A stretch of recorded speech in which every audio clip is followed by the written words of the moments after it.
While the Republicans in the House continue to defame and slander the Democratic leadership of California the way their God King Trump does, Gavin Newsom was dropping the hammer on Fox News after they did the same thing last month and spread Trump's lies about Gavin Newsom's call with the president.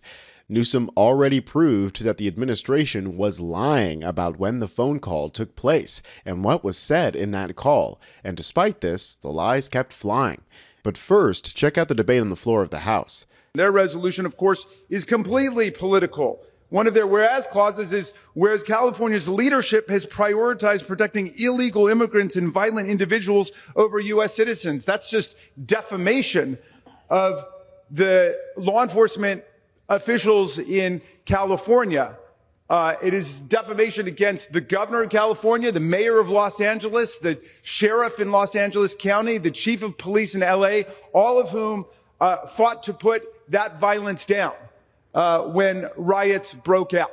Something Donald Trump never did when the riots broke out that he incited against us. And remember, he was impeached by this body for inciting a violent insurrection against us. So not only did he not do anything to defend us, he was the one who caused the whole chain of events that led to the deaths that took place that day, the violence that took place that day. And my colleague won't utter a word about it. He won't say a word about it. And, so all of the attempt to focus everybody over there is a distraction from the fact that they still to this day are defending what Donald Trump did with January 6th. And why? Because they also defend his lie that he won the 2020 presidential election, which he lost by more than 7 million votes, 306 to 232 in the Electoral College. So I don't know what the meaning of their totally partisan resolution is when they won't even stand by the law.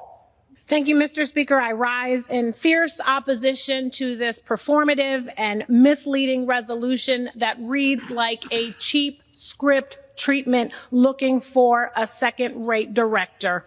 H.R. 516 is not about public safety. It is about fear. It is about scapegoating immigrants, and it is about gaslighting the American people into believing that Los Angeles is some so-called hellscape. If it is such a hellscape, I want to know why Republican members of Congress have been flying into Los Angeles over the past few weeks attending fundraisers. Nobody's showing up in a hazmat suit or in combat gear. So, if it is such a hellscape, pull back the cameras, release the drone footage so we can see what is happening across the entire city. This resolution ignores the fact that the violence didn't start in a vacuum. It was sparked by the Trump administration's provocative, aggressive immigration raids across the state. ICE agents were in neighborhoods, in grocery stores, at churches. I've never seen a segment on TV about an MS-13 cartel boss in the 3rd grade. That's what we're seeing. And of course, we came out and protested. That is what democracy looks like. And of course, our communities are terrified across Los Angeles, across the state, across the country. But instead of listening to us, people from LA, the president escalated this drama, deploying the National Guard and the Marines to Los Angeles without a request from local law enforcement, the governor, or the mayor. Why? To launch a pathetic, made-for-TV reality TV show to justify authoritarian crackdowns and to divert from the real violence, the violence of cutting $880 billion from Medicaid, the violence of kicking people off of health care, the violence of tanking our economy into the gold toilet. That is what we should be talking about, and that is what this president doesn't want us to talk about. So he turned the cameras and the manufactured, fabricated violence onto Los Angeles. And then we have the audacity. Just a moment. Does the gentleman wish to yield additional time? Yes, an additional 30 seconds. Thank you. The gentlelady is recognized. Thank you, Mr. Speaker. And now this is audacity in blaming local leaders. This is about optics and power and control and stoking the ego of Republicans and King Daddy. We are tanking the California economy, the 4th largest economy in the world, largest donor state. I refuse to support this resolution, and I yield back. Now, frustratingly, this resolution passed 215 to 195, and disappointingly, 7 Democrats voted yay, once again showing that our party needs to get coalesced around the same message.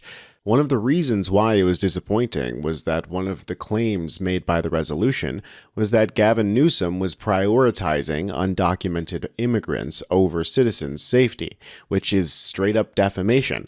And at the same time that this hearing was going on, we got news of this: Gavin Newsom suing Fox News for $787 million in defamation case over Trump call.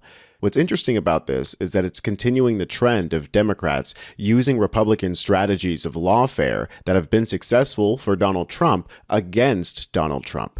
The amount is nearly identical to the Dominion Voting's 2023 defamation settlement with Fox News. Gavin Newsom is taking a page right out of Donald Trump's media playbook. The California governor accused Fox News of defamation in a lawsuit Friday morning, alleging the network should fork over $787 million after host Jesse Waters claimed Newsom lied about his phone calls with Trump, who ordered National Guard troops to Los Angeles this month. Newsom's lawyers argue Waters' program misleadingly edited a video of Trump to support the claim. Now, if you don't remember that situation, Gavin Newsom spoke with Donald Trump on June 7th for about 16 minutes. In that conversation, they talked very little, if at all, about the protests. Then on June 10th, Donald Trump claimed to have spoke to Gavin Newsom a day ago, meaning on June 9th, after he had already sent in the Guard. Gavin Newsom then responded, "There was no call, not even a voicemail. Americans should be alarmed that a president deploying Marines onto our streets doesn't even know who he's talking to." Fox News thought that they could jump in, and this is where the defamation starts. Los Angeles would be burning right now. The radical left, it's usually radical left, and it's usually governors that are Democrat, and they don't want to call them in. They don't want to save lives. They don't want to save property. They don't want to call them in. I don't know what it is. Newsom responded, and he said there wasn't a phone call. He said Trump never called him. Not even a voicemail, he said. But John Roberts got Trump's call logs, and it shows Trump called him late Friday night, and they talked for 16 minutes. Why would Newsom lie and claim Trump never called him? Why would he do that? Now, I'm not sure if Jesse Waters and Fox News thought they were being clever here by posting this screenshot, but it clearly says June 7th on that phone call, which is 2 days before June 9th. So this just proves that Donald Trump was lying. And the fact that Jesse Waters is trying to frame this as Gavin Newsom being the one that lied is, well, defamatory. At least that's what the lawyers are saying. Newsom's lawyers argued the incident meets the legal standard for defamation and potentially harmed the governor's standing with voters in future elections. Additionally, they claimed it violated California's unfair competition law, which outlaws deceptive and unfair business practices. Mark Bankson and another private lawyer representing Newsom, Michael Teeter, summarized their case in a 5-page letter to Fox on Friday, littered with biting insults on the network's credibility and sarcastic jabs at Trump's mental acuity. It is perhaps unsurprising that a near octogenarian with a history of delusional public statements and unhinged late-night social media screeds might confuse the dates, the lawyers wrote. Jesus, what a burn. But Fox's decision to cover up for President Trump's error cannot be so easily dismissed. The governor's legal team is no stranger to high-profile defamation cases. Bankson represented the parents of an elementary school student killed in the 2012 Sandy Hook massacre in a defamation suit against conspiracy theorist Alex Jones. That is an absolutely legendary case, so that means this guy knows what he's talking about.